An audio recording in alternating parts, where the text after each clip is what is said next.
Recently, I made a video about the Shedeur Sanders NFL draft situation, and at the time, he wasn't drafted.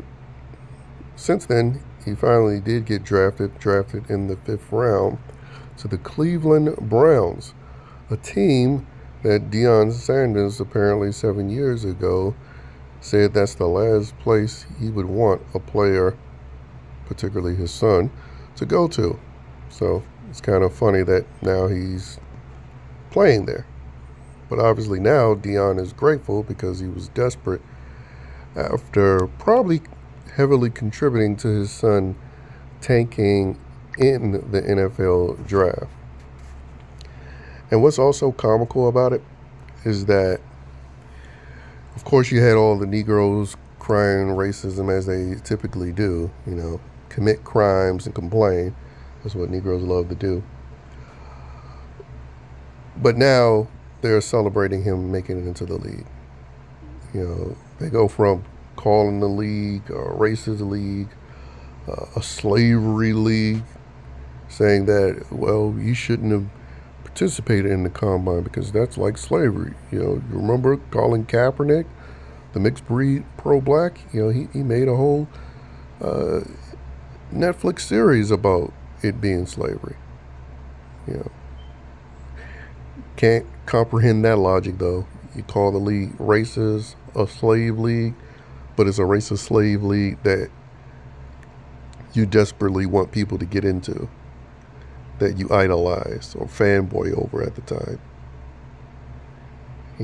Again, there was a video of him finally getting drafted by the fifth round, and he was tap dancing, doing a little shout dance over making it into the racist slavery league.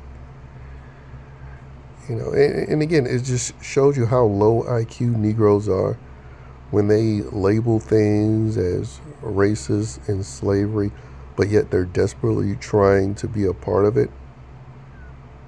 Negroes are so low IQ that they're unself-aware to the fact that they're literally calling themselves slaves.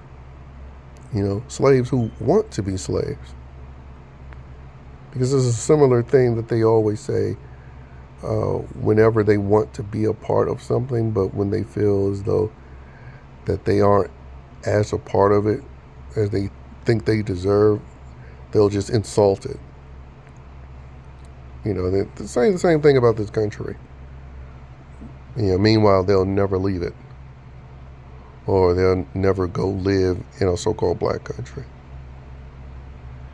Again, it's just another reflection of why I wish more and more people didn't enable and pander Negro BS complaints. But yeah, that's something you have stupid woke white libtards to thank for, which is who runs this NFL league ultimately.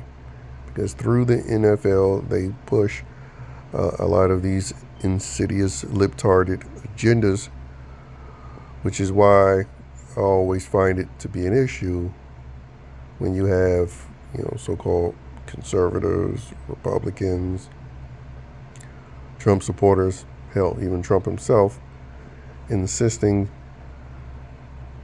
supporting this bullshit league that pushes a bunch of bullshit ideology. It's a league that deserves to fail. So all of the athletes that love to cry about racism, whether it be current players, retired players like Ryan Clark, if the league dies, then all these Negroes go back to being statistics. Because the fact of the matter is, if it wasn't for this racist slavery league, as they like to call it,